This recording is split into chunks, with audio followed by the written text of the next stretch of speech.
Muy bien, entonces vamos a abrir con un caso clínico primero y recordarles simplemente de que en el sistema nervioso autonómico, ya les expliqué bien claro que el autonómico es un sistema nervioso que no depende de nosotros, ¿no? Por eso es autónomo, son reacciones que nos pasan sin que nosotros podamos controlarlo, ¿no? Si nos asustamos y el corazón empieza a latir, eso es algo autonómico, ¿no? Nos asustamos y el corazón nos da una taquicardia. No es algo que nosotros le ordenemos al corazón, simplemente ocurre, ¿no? A diferencia de un movimiento voluntario que yo, por ejemplo, quiero peinarme, etcétera, eso sí es totalmente voluntario. Entonces, el sistema nervioso autonómico se comprende de dos a su vez, el sistema nervioso simpático y el parasimpático. Este es bastante sencillo en realidad de recordar, ¿ya? El simpático es controlado por un neurotransmisor. ¿Cuál es este? La norepinefrina, ¿no? Y también la misma epinefrina o adrenalina.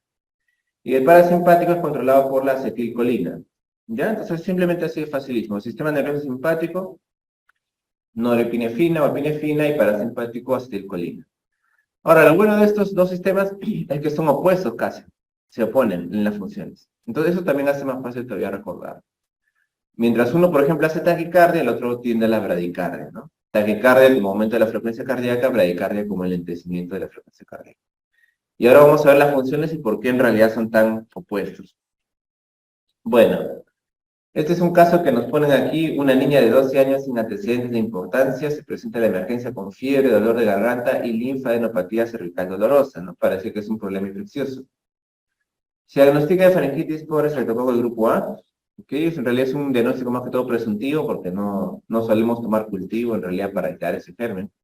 Y es tratada con, penicilina intramuscular. Luego de unos minutos de la inyección, la paciente presenta disnea, taquicardia e hipotensión, ¿no? Obviamente esto de aquí está relacionado a la inyección, no a la enfermedad por la cual vino, ¿no? Luego de unos minutos de la inyección, la paciente dice presenta disnea, o sea, aumento de la frecuencia respiratoria, dificultad respiratoria, empieza a estar agitada, taquicardia e hipotensión.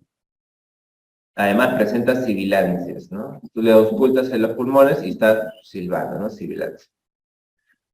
Además presenta disfagia. Se administra inmediatamente epinefrina intramuscular por su reacción anafiláctica, ¿no? O sea, en realidad estamos ante un caso de reacción anafiláctica y las preguntas que nos hacen cuáles son. A ver, ¿qué efecto tendrá la epinefrina en el sistema vascular del paciente? ¿No? O sea, el fármaco que se le aplicaba. Ya les he dicho que es sinónimo de la adrenalina.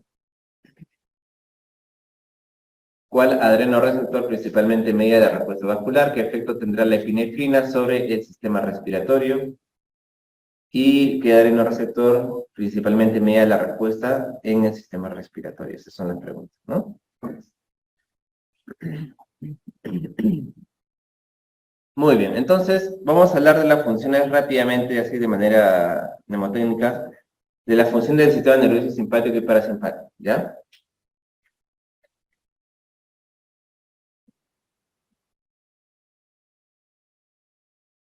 ¿Quién media la función del sistema nervioso simpático, dijimos?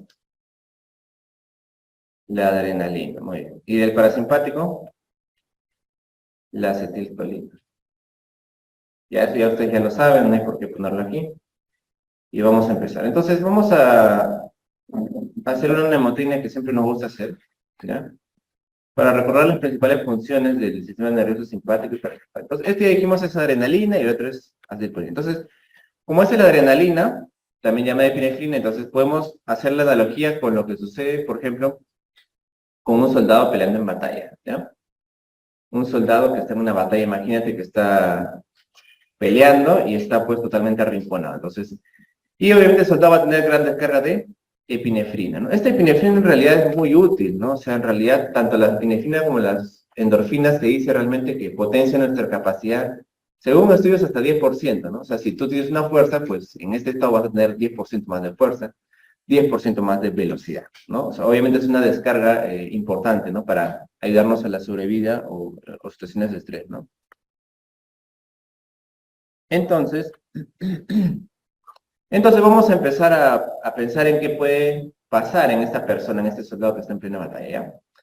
Entonces, a nivel de los ojos, ¿qué pensamos? En los ojitos, ¿no? ¿Habrá dilatación o contracción de las pupilas? Dilatación, ¿ya? ¿Por qué? Para que permita entrar la luz y la persona pueda ver mejor. Eso es lo que nosotros pensamos, ¿ya? ¿Cómo se llama la dilatación de la pupila? Midriasis. Entonces, como este obviamente soldado está corriendo, está batallando, la frecuencia cardíaca, ¿cómo qué tiene que estar? ¿Bajita o alta? ¿Qué dice? Alta, ¿no? Para que pueda bombear más rápido sangre y pueda hacer sus cosas. Frecuencia cardíaca alta. Entonces, si la frecuencia cardíaca está alta, ¿la presión estará baja o alta? Cuando la frecuencia cardíaca aumenta, la presión aumenta, ¿no? Obviamente están directamente proporcionales. Más frecuencia cardíaca, la presión aumenta. Muy bien. Y si la presión aumenta, ¿cómo va a estar la contracción vascular de las arteriolas? Aumentada también, ¿no? Acuérdate que la presión depende de la frecuencia cardíaca y de la resistencia vascular periférica. Esa resistencia vascular está guiada por la contracción de los vasos, ¿no? De las arteriolas. Muy bien. ¿Qué más? ¿Cómo estarán sus bronquios? ¿Dilatados para que respire mejor o estarán pequeños para que respire peor? Entonces vamos a poner acá broncodilatación, ¿ya? Broncodilatación. Muy bien.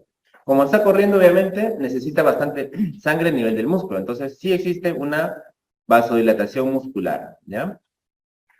Por si acaso. Obviamente lo que sucede aquí con la adrenalina es que a nivel de las arteriolas hay una vasoconstricción, pero a nivel de los tejidos grandes, de los músculos, por ejemplo, hay una vasodilatación, ¿ya? Vasodilatación muscular. Y obviamente si el soldado puede estar corriendo, etcétera, no va pues necesitar que en ese momento su intestino empiece a funcionar, ¿no? Entonces, ¿cómo va a estar el movimiento de los intestinos, del estómago? ¿Aumentado o disminuido? Disminuido, ¿no? A ese movimiento, ¿cómo le decimos?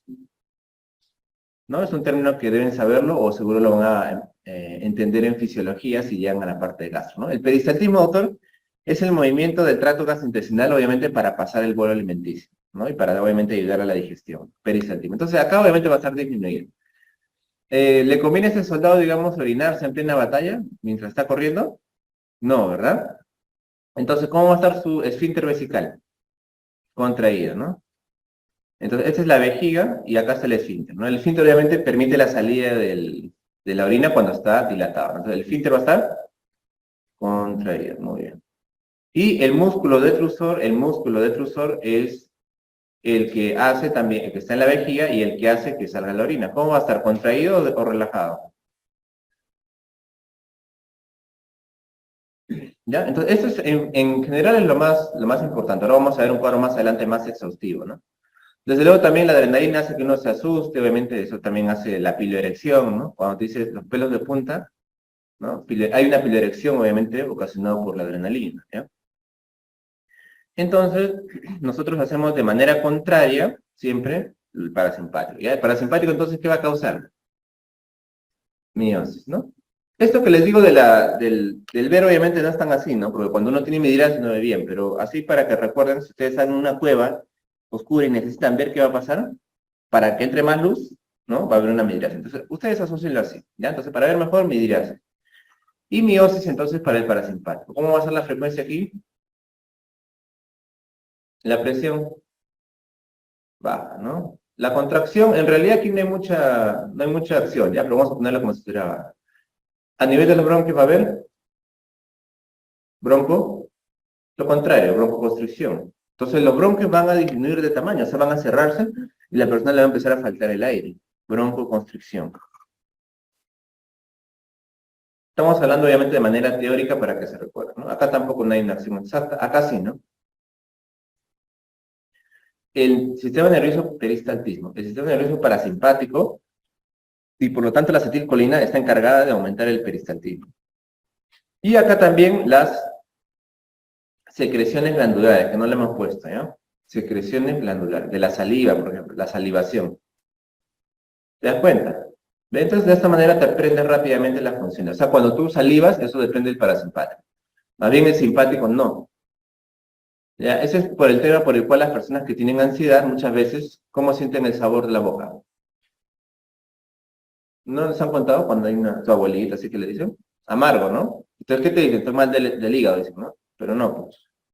Esa sensación de amargo, ¿qué es? Es la sequedad de la boca, porque cuando no hay agua, no hay fluido, entonces ya se empieza a sentir un poco un amargor, porque está más espesa la saliva, ¿ya? Entonces, la ansiedad genera eso, ansiedad generalizada, ¿no? El estrés. Entonces, la persona dice, tengo vinagre, tengo sabor mal a la boca, dice. Entonces piensan que es el hígado, ¿no? Que no tiene que ver. Acuérdense ustedes, chicos, que muchas de las creencias de la gente está basado en principios médicos de hace siglos, ¿ah? ¿No? O sea, muchas cosas que antes los médicos decían, ahora obviamente son falsas, pero se creían en algún momento, ¿no? Por ejemplo, el tema, si ustedes han estudiado historia de la medicina, no sé si han estudiado, ¿han estudiado alguna historia de la medicina? ¿Sí? ¿En qué año estudiaste? Ya, sí, en algunas universidades, creo que supongo que en todas se enseñan, ¿no? A mí me enseñaron, pero muy poco me acuerdo. Pero ahí les enseñan cómo antes se pensaba, ¿no? El tema de los humores, por ejemplo, ¿no? Los humores, o el hígado tenía que ver con algunas enfermedades que ahora sabemos que no tiene absolutamente nada que ver. Entonces, ciertas creencias todavía quedan en la población, ¿no? Entonces, tiene que ver con ese tema de la adrenalina, más que todo, ¿ya? Esa sensación de amargor en la boca, muchas veces. Obviamente hay otras causas. ¿Qué más? El peristaltismo entonces está aumentado, dijimos, ¿no? Entonces, obviamente, si yo doy un fármaco que estimule la acetilcolina, la paciente se puede ir en diarrea, pues, ¿no? Si hay mucho peristaltismo, yo le doy un fármaco para favorecer el sistema nervioso parasimpático, el paciente se puede ir en diarrea, ¿no? Diarrea, diarrea. ¿Qué más? A nivel del esfínter vesical, acá me faltó poner vesical, ¿cómo va a estar? Relajado, ¿no? Acá la persona se va a orinar, obviamente, ¿no? Acá, ¿y el músculo cómo va a estar? Contraído, ¿no? Y a nivel de la dirección casi nada, ¿ya? Entonces, de esta manera, ustedes pueden saber y responder cualquier pregunta con esta mnemotécnica que hemos hecho. Es bastante sencilla, ¿ya? Así que no pueden fallar. Ahora, ¿qué me faltaría para redondear esa idea? Vamos a ver. De acá vamos a hablar de la acetilcolina. Ya, entonces, les voy a introducir una vez acá, ¿ya? En esta parte. No sé si tengo espacio, ¿no? Ya. Este de aquí es lo mismo, ¿no? Como ven acá, es un cuadrito más exhaustivo para que ustedes puedan repasarlo, ¿no? Lo que está en rojito, como ven ahí, es la parte de adrenérgica. Lo que está en azul es la parte de parasimpática, ¿no? O sea, acetilcolinérgica, ¿no? Como ven ahí, hay algunas cosas que no tienen su contraparte, ¿no? O sea, no todas tienen su contraparte, ¿no? Por ejemplo, el corazón ahí sí está, aumenta la frecuencia. La contractibilidad también es algo que no les puse, ¿sí? O sea, aumenta la fuerza de contracción, no solo la frecuencia de qué tan rápido late el corazón, sino la fuerza, ¿no? La fuerza, muy bien. A eso se le llama inotropismo en fisiología, ¿se acuerdan? Inotropismo. ¿Qué es inotropismo, doctor? La fuerza de contracción del corazón.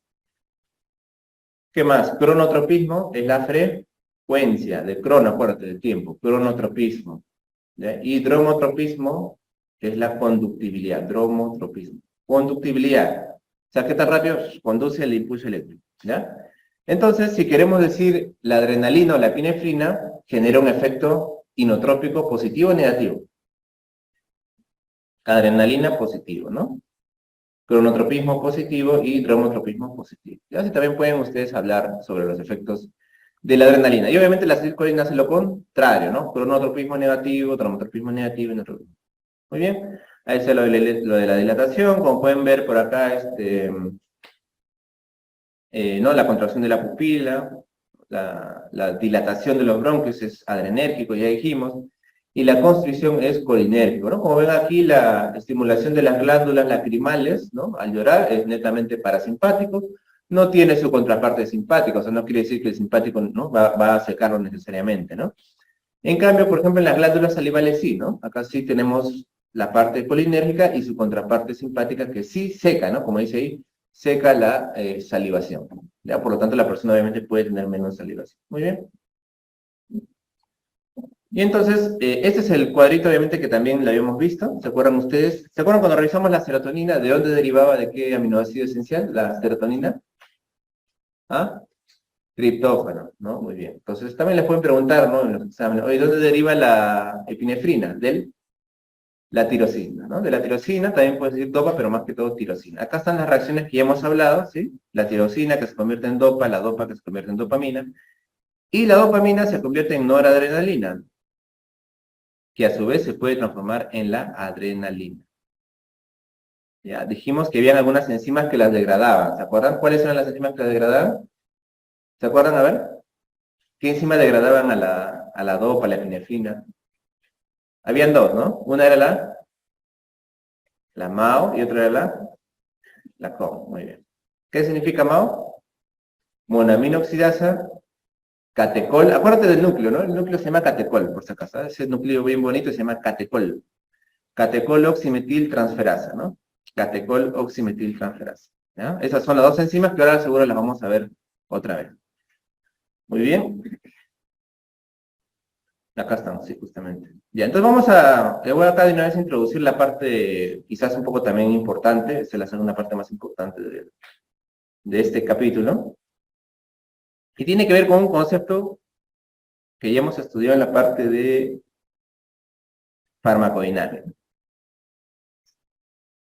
A ver, ¿quién me dice que es un antagonista? ¿Quién me dice que es un fármaco antagonista? A ver, ¿quién me dice que es un fármaco antagonista? ¿Mm? No, no, no. Muy bien. ¿Es un fármaco que tiene afinidad por el receptor, sí o no? Sí, muy bien. ¿Tiene, qué más? ¿Especificidad? Sí. ¿Qué es lo que no tiene ese fármaco? A diferencia del agonista. ¿Mm? Actividad intrínseca o eficiencia. Muy bien. Actividad intrínseca. ¿Se acuerdan? Entonces, en realidad, o sea, no hace lo opuesto, ¿no? Claro, en la parte fisiológica al final el resultado es lo opuesto, pero en realidad lo que hace es bloquear el receptor, ¿no? Simplemente copia el receptor y no hace ninguna función, ¿no? Se une, pero no hace nada. Pero obviamente, si el antagonista se une a muchos receptores, al final el resultado, obviamente, va a ser de que la respuesta normal va a estar disminuida, ¿no? ¿Podríamos decir que es algo opuesto? Sí, así de manera simple. Pero, definición técnica, el antagonista se une al receptor y lo bloquea. ¿Está bien? Entonces, ahora vamos a hablar justamente en esta clase de muchos agonistas y antagonistas. Ahora, otra pregunta, a ver si me la responden. A ver, este fármaco que es agonista o antagonista de quién en realidad?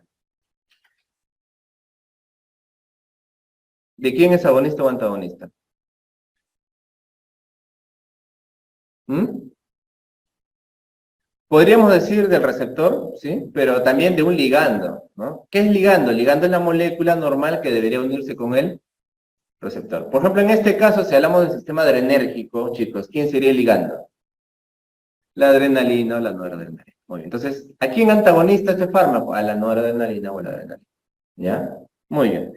Entonces, doctor, como vamos a hablar de ahora agonistas y antagonistas, acá, obviamente va a haber 4 grupos, porque vamos a hablar de 2 sistemas diferentes, correcto. Por un lado, vamos a hablar del sistema adrenérgico, que ya sabemos todas las funciones que tiene, ¿verdad? Y hemos explicado las funciones que tiene. Entonces, el agonista que favorece la acción del sistema adrenérgico se va a llamar agonista adrenérgico.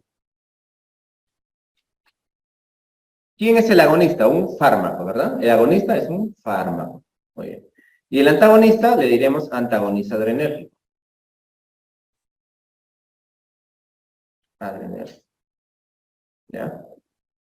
Ahora, doctor, como al medicamento que favorece el sistema adrenérgico, en realidad depende del sistema nervioso simpático, ¿sí? Acuérdate que simpático es lo mismo que adrenérgico en cierta manera. Entonces, también le podemos decir que es un fármaco simpático mimético, ¿ya?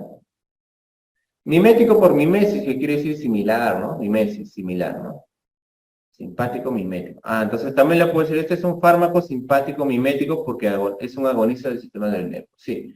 Y el antagonista adrenérgico, ¿cómo le puedo decir? Acá voy a utilizar otro sufijo que es lítico. Ya, lítico como destrucción o lisis, ¿no? Pero vamos a ponerlo como un antagonista. Simpático lítico. Entonces, si yo me refiero a un fármaco simpático lítico, me estoy refiriendo a un antagonista del sistema adrenérgico. Ya, ahora con el sistema parasimpático ocurre lo mismo. Así es.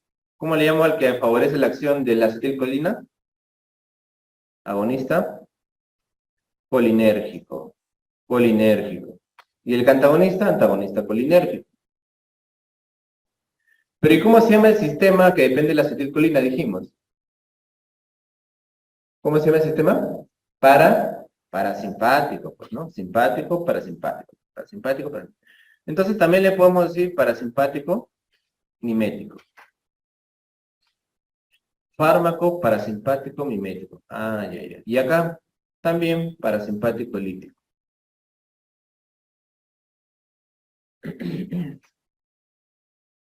¿Ya? Pero en el sistema colinérgico hay unos receptores bien bonitos que se llaman muscarínicos, ¿no? Ahora vamos a estudiarlos. Entonces también algunos le llaman a este antimuscarínico, pues, porque es un antagonista de los receptores muscarínicos, ¿sí? Antimuscarínico, ¿ya?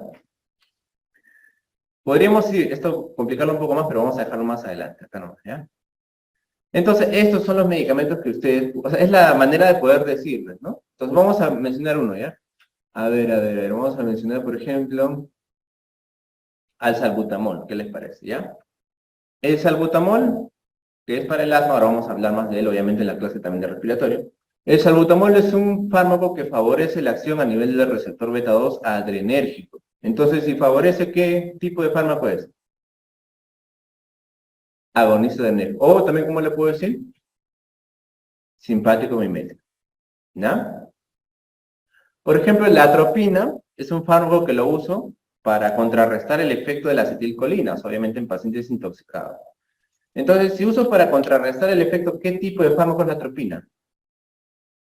¿Mm? Antagonista, porque lo uso para contrarrestar los efectos de la acetilcolina. Es un antagonista colinérgico, o también, ¿cómo lo puedo decir? Parasimpático lítico. Ahora, ¿cuál es lo sencillo? Lo sencillo es que, como ustedes ya saben, son antagonistas. O sea, el sistema simpático con el parasimpático son casi antagónicos, ¿verdad? Entonces, si yo tengo, por ejemplo, acá a la atropina, ¿a quién creen que se va a parecer? ¿A un agonista adrenérgico o a un antagonista adrenérgico?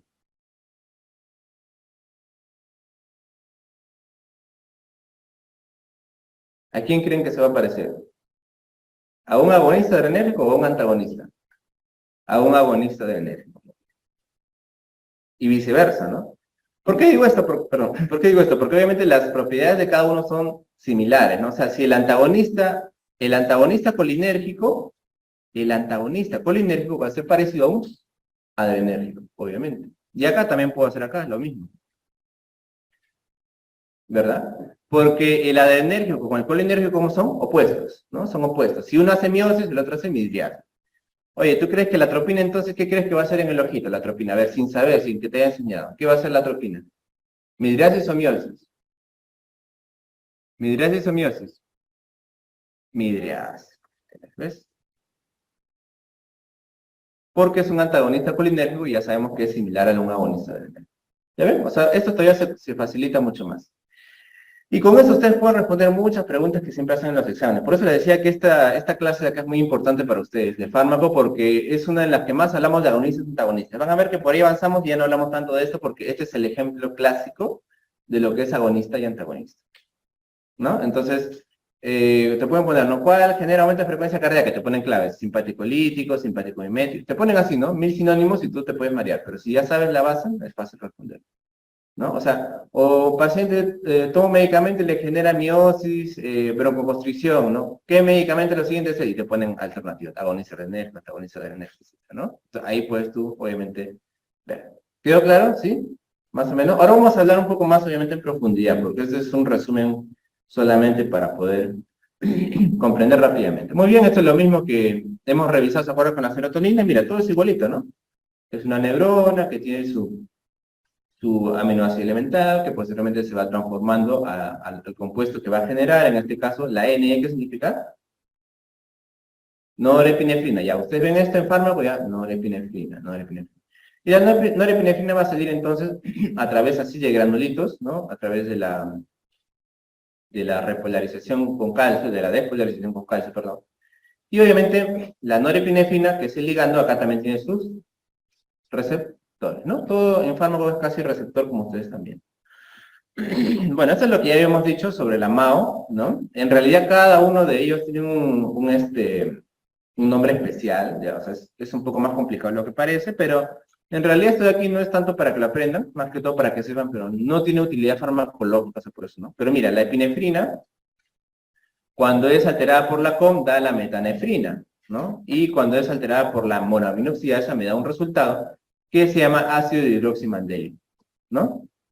Y ese a su vez, mira, otra vez le puede caer la COM, ¿no? La COM le cae otra vez y produce el 3,4 metoxi 4 hidroximandélico, ácido mandélico. Que ese de aquí, doctor, sí tiene un poco de importancia, sí, porque ese es el famoso ácido mandélico. ¿Ya? ¿Por qué tiene importancia? Porque esto de aquí sí lo puedo dosar en orina para ver si el paciente tiene una actividad excesiva de estos compuestos adrenérgicos, ¿no? De estos compuestos adrenérgicos. ¿Ya? ¿En qué situación? En una enfermedad muy específica que se llama feocromocitoma. ¿Ya? O sea, eso lo van a estudiar en medicina ya. Feocromocitoma. Esta es una enfermedad en la cual hay un tumor que produce gran cantidad de adrenalina, o sea, de manera normal, feocromocitoma. Es una enfermedad endocrinológica. Pero, doctor, o sea, justo que en esta enfermedad yo puedo dosarlo en la orina, esta de aquí, el ácido vanilmandélico, sí. Ah, entonces si me sale alto, ¿qué quiere decir?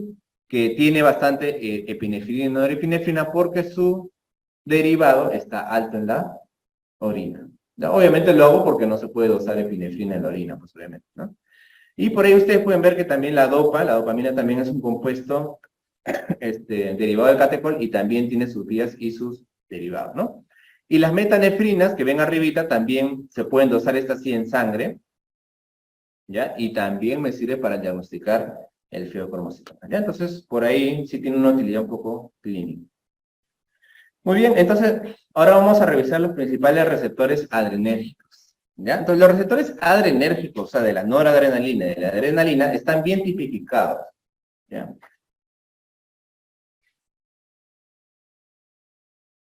Estos sí están bien tipificados. Entonces, tenemos al alfa 1, al alfa 2, beta 1, beta 2 y beta 3. Eso sí hay que recordarlo porque preguntan en los exámenes y también tienen funciones bien específicas, ¿ya? Por ejemplo, una de las más importantes del alfa 1 va a ser justamente el aumento de la constricción en los vasos pequeños. Vasoconstricción, ¿ya? Vasoconstricción. O sea, esa vasoconstricción que hemos hablado de las arteriolas depende del receptor alfa 1, ¿ya? ¿Qué más, doctor? La dilatación pupilar.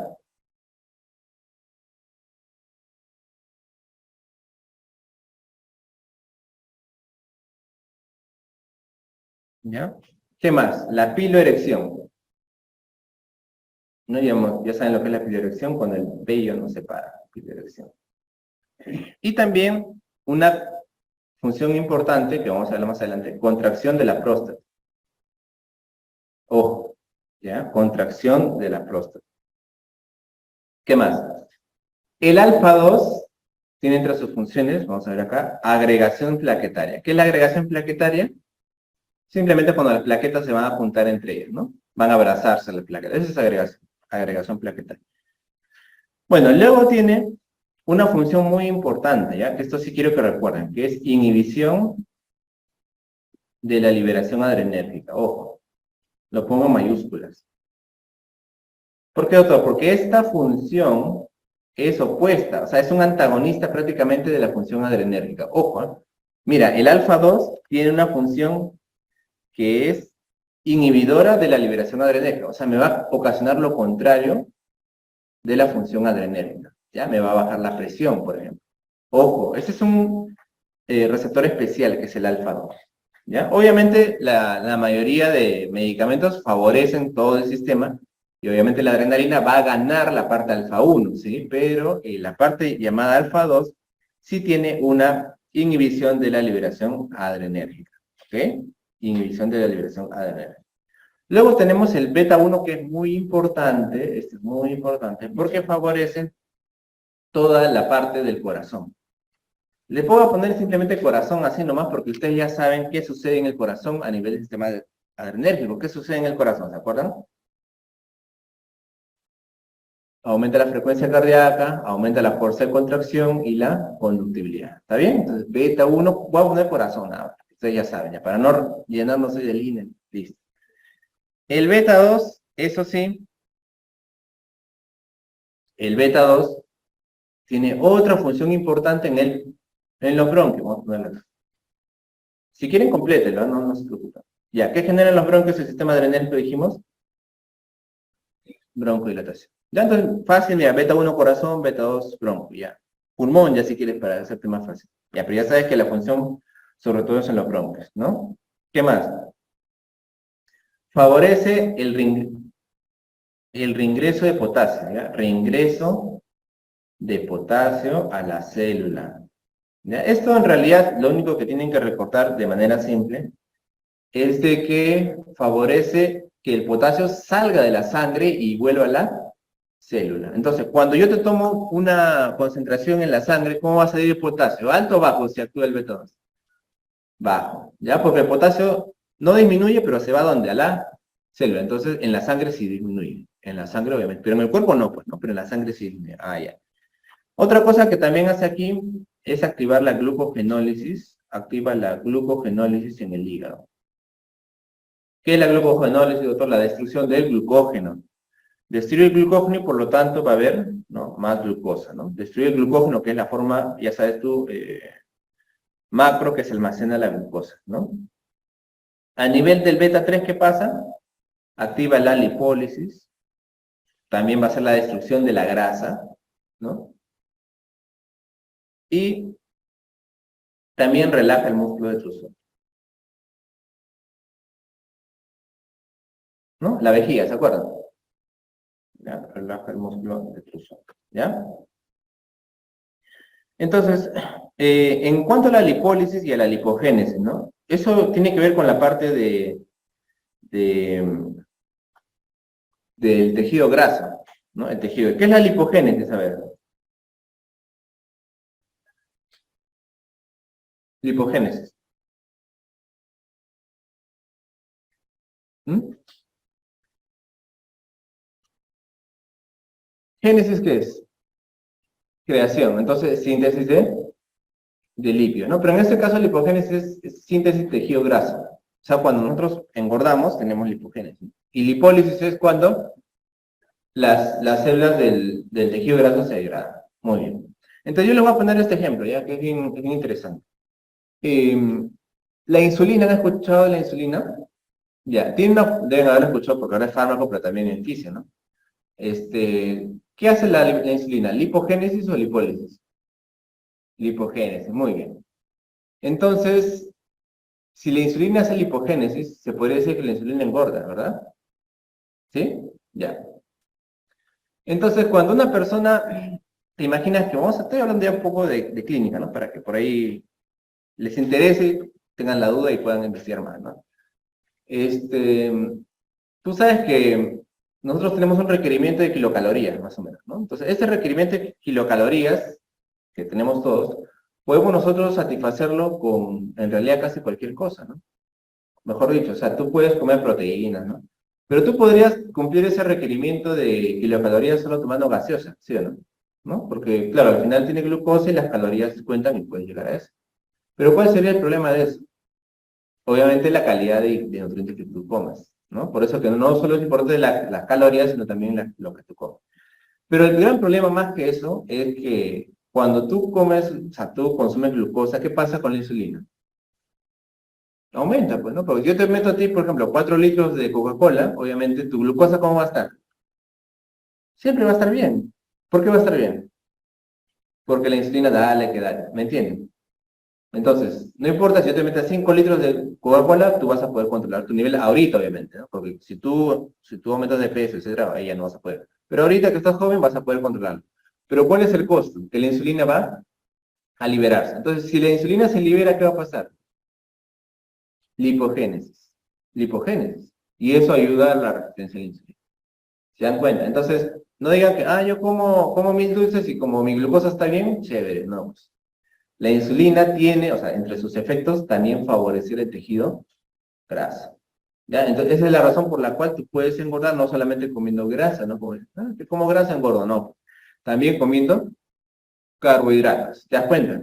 ¿Sí? Eso es para que un poco por ahí, ¿no? Sepan ciertas cosas que a veces no, la gente no sabe, ¿no? Piensa, si no como grasas, o sea, no como frituras, perfecto, no engordo, para nada, al contrario, ¿no? La insulina tiene también función lipogénica, ¿ya? Entonces, cada vez que tú le metes mucho azúcar, la insulina va a estar ahí, siempre subiendo porque tiene que controlar tu glucosa, pero hay un costo a pagar, ¿está bien? Entonces, esto sucede, bueno, en el caso del beta 3, lo que hace es una lipólisis, ¿no? La adrenalina, al contrario, lo que hace es lipólisis, ¿ya? Entonces, estas son las funciones de los receptores principales. Ahora, ¿por qué me interesa tanto estos receptores, doctor?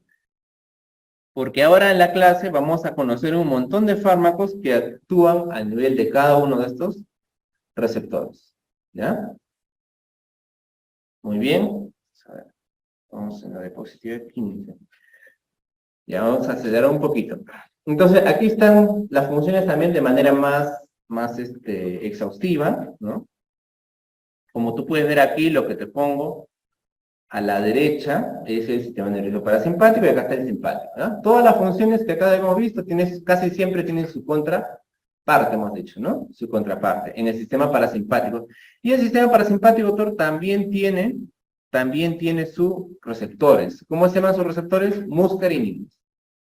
Muscarínicos. Y acá estos receptores muscarínicos, pues cada uno de ellos también tiene cierta función, ¿no? Acá, por ejemplo, ves que el M2 tiene que ver con el corazón, ¿no? El M3, vamos a revisarlo más adelante, pero aquí lo tienen clarísimo para que puedan repasar. Por ahí tengan alguna duda.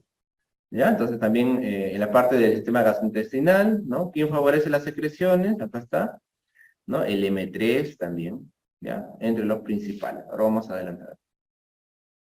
Muy bien, esta simplemente es la parte de cómo funciona la elevación de la presión que ustedes más o menos ya deben conocerla, ¿no? El sistema nervioso simpático en realidad es el que va a aumentar la frecuencia cardíaca, ¿no? Va a aumentar la resistencia vascular periférica, la fuerza de contracción, y todo esto pues va a favorecer en realidad el aumento de presión, ¿no? Todo esto de aquí va a aumentar el aumento de presión. Muy bien.